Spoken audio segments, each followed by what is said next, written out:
Hello, in this video I will show you how to change search engine into custom one on REALME GT3.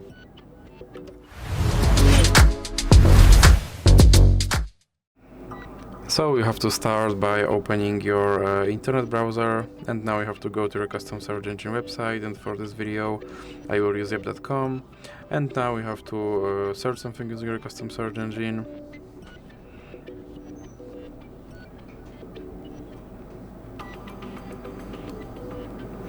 And then click on the three dots icon, and now go to settings, then click on search engine, and in recently deleted you should have yep.com option available, so then you can go back, and as you can see my search engine is now changed to Yep.